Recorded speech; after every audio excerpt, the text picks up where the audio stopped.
Hello everyone, this is Shankha Subra Sanyal on behalf of SQ's classes.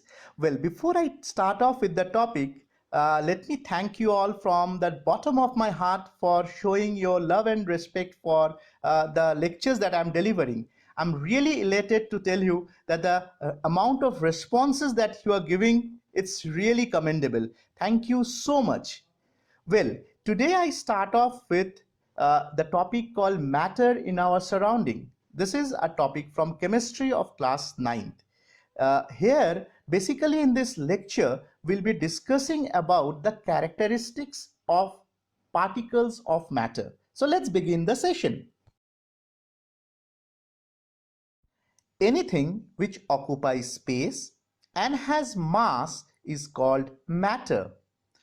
Air, water, hydrogen, oxygen, sugar, sand, silver, milk, oil, they all are different kinds of matter because all of them occupy space. That is, they have volume and mass. If we look around, we can see a large number of things of different shapes, sizes, and textures. Many of these things are used by us in our daily life. For example, we eat food, drink water, breathe in air, and wear clothes. We use table and chair for studying and bed for sleeping. We also see other human beings, various animals, plants, and trees around us. The things like food, water, air, clothes, table, chair, human beings, they are all examples of matter. The only condition for something to be matter are that it should occupy space and have mass. Now, the things like friendship, love, affection, hatred, good manners do not occupy space and so do not have mass as well. So, from the point of view of chemistry, things like friendship, love, affection, hatred, good manners are not considered as matter, though they all are very important things which matter to us in our everyday life. Matter can be classified in a number of ways. Ancient Indian philosophers said that all the matter, living or non-living, was made up of 5 basic elements. They called it tattva or panch tattva. What were they? Air, earth, fire, sky, and water. What did they call them? Vayu, Prithvi, Agni, Akash, and Jal. Well, modern day scientists classify matter in 2 ways, on the basis of its physical properties and on the basis of its chemical properties. On the basis of physical properties, matter is classified as solids, liquids, and gases. And on the basis of chemical properties, matter is classified as elements, compounds, and mixture. In this lecture, we'll try to study the classification of matter on the basis of these physical properties. The classification of matter on the basis of its chemical properties will also be discussed in the lecture, but in the other videos. Everything around us is made up of tiny pieces of particles. Our body is made up of particles. Our chair is also made up of particles. The table is also made up of particles. In fact, whatever we look around is all made up of particles. The number of particles in everything is, however, very, very large. For example, a small raindrop contains about 10 to the power 21 particles of water in it. The particles which make up matter are so small that we cannot see them even with a very high power microscope. Even without seeing them, we have certain evidences which tells us that all the things is made up of tiny particles. We will try to give some evidence which clearly show that all the matter is made up of tiny particles. This evidence also shows that the particles which make up the matter are constantly in motion, that is, they are moving around. We must note here that the particles which make up matter are atoms or molecules. Most of the evidence for the existence of particles in matter and their motion comes from the experiments on diffusion, which means the mixing of different substances on their own, and Brownian motion.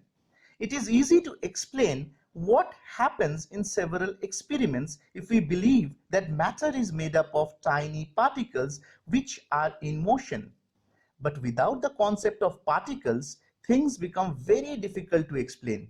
Let us now try to describe some experiments like dissolving of a solid in a liquid, mixing of two gases, and movement of pollen grains in water, which can only be explained by assuming that all matter is made up of tiny particles which are constantly moving. Potassium permanganate is a purple colored substance and water is a colorless liquid. So we will first try to explain the dissolving of potassium permanganate in water. Well, when a crystal of potassium permanganate is placed in a beaker of water, the water slowly turns purple on its own, even without stirring. Let us explain how it actually happens. Both potassium permanganate crystal and water are made up of tiny particles. The particles of potassium permanganate are purple colored, whereas particles of water are colorless. When the potassium permanganate crystal is put in water, its particles separate from one another. These purple colored particles of potassium permanganate spread throughout water, making the whole water look purple. Actually, on dissolving, the particles of potassium permanganate get into the spaces between the particles of water. In this experiment, the particles of potassium permanganate and those of water mix on their own without any external stirring. Since the particles of potassium permanganate and particles of water spread into each other and mix up on their own, it is concluded that they are moving and they are in motion, right? If the particles were not moving, the color could not spread throughout the beaker on its own. This movement of different particles among each other on their own so that they become mixed uniformly is called diffusion. Air is a colorless gas or a mixture of gases. When a gas jar is empty, it is actually filled with air. This is because since air is colorless, we cannot see it in the gas jar. Bromine is a red-brown liquid. It forms vapor easily. Bromine vapor or bromine gas is red-brown in color and it is heavier than air. Let us perform an experiment to understand this. A gas jar containing air is placed upside down on a gas jar of bromine vapor. We would find that the red-brown vapors of bromine from the lower gas jar spread up into air in the upper gas jar. And after some time, the gas jar containing air also becomes completely red-brown in color. The spreading up of bromine vapor into air can be explained in the following manner. Both air and bromine vapor are made of tiny moving particles. The moving particles of bromine vapor and air collide with each other and bounce about in all directions, due to which they get mixed uniformly. This is an example of diffusion. Please note over here that bromine vapor is heavier than air. Even then, it goes up and mixes up with air in the upper jar because its particles are moving with high speeds. Well, the best evidence for the existence and movement of particles in liquids are given by Robert Brown in 1827. Robert Brown suspended extremely small pollen grains in water. On looking through the microscope, it was found that the pollen grains were moving rapidly throughout water in a very irregular way, that is, in a zigzag fashion. It was also observed that the warmer the water, faster the pollen grains moved on the surface of water. Well, the movement of pollen grains on the surface of water may be explained in this manner. Water is made up of tiny particles which are moving very fast. The pollen grains move on the surface of water because they are constantly being hit by the fast moving particles of water. So, though the water particles or water molecules are too small to be seen, but their effect on the pollen grain can be seen clearly. The random motion of visible particles, that is the pollen grains over here, caused by the much smaller invisible particles of water is an example of Brownian motion. It is named after the scientist Robert Brown, who was the first to observe this phenomena. The important characteristics of particles of matter like atoms and molecules are the particles are very, very small. They have spaces between them. The particles of matter are constantly in motion, and the most important thing is they attract each other. We will now perform some simple experiments to show that all the characteristics of the particles of matter, the samples of matter taken are potassium permanganate, water, sugar, incense stick, the agarbatti that we normally use, air, copper sulfate, or iron nail. The very, very small size of the particles of matter can be explained by performing an experiment that I'm going to discuss right now, taking potassium permanganate and water. For those who don't know what is potassium permanganate, it's a kind of matter, right? It's purple in color. We take 2 to 3 small crystals of potassium permanganate and dissolve it in 100 milliliters of water in a beaker. It gives a deep colored solution of potassium permanganate in water. Now take 10 milliliter of this deep purple colored solution of potassium permanganate from the first beaker and mix it with 90 ml of water present in the second beaker to dilute it.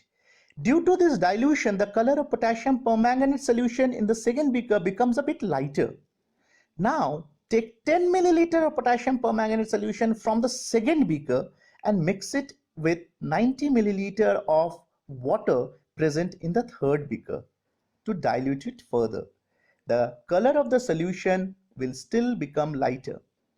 We keep on diluting this potassium permanganate solution like this a number of times, say 5 times. In this way, we get a very dilute solution of potassium permanganate in water, but the water is still colored. It has a light pink color now. What we started off, it was deep purple. Now it has become very light pink. Well, this experiment shows that 2 or 3 tiny crystals of potassium permanganate can impart color to a large volume of water. So what do we conclude from this observation?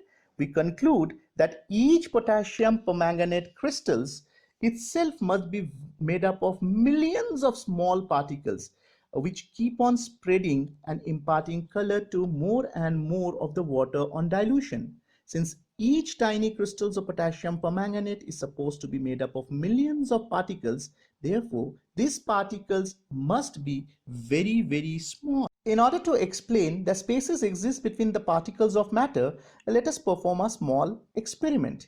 Let us take a beaker of water and mark it with a marking pen. Let us now add 50 grams of sugar to this and let us stir this solution. Once this sugar gets dissolved, let us take another 50 grams of sugar and add it up to this. Let us look for the level of sugar solution in the beaker. We will find that the level of sugar solution in the beaker is at the same mark where water was initially in the beaker. This means that even after dissolving 50 grams of sugar in 100 milliliter of water, the volume has not increased. This can be explained in a manner that when sugar is dissolved in water, its crystal separates into very fine particles. These particles of sugar go into the spaces between the various particles of water, due to which there is no change in the volume of water on dissolving sugar in it. The fact that there is no change in volume on dissolving sugar in water tells us that there must be spaces between the particles of matter, and these spaces accommodate the sugar particles. This also gives us another conclusion, that particles in water are not tightly packed. They are somewhat loose and have spaces between them. The best evidence that particles of matter are constantly moving comes from the studies of diffusion and Brownian motion. Let us extend our discussion to gaseous and liquid medium.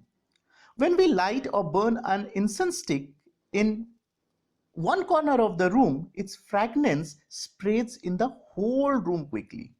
Would you be interested to know how it happens? Well, the burning of incense stick produces gases or vapors having pleasant smell. The particles of gases produced by the burning of incense stick moves rapidly in all direction, mix up with the moving particles of air in the room and reach every part of the room quickly along with the air.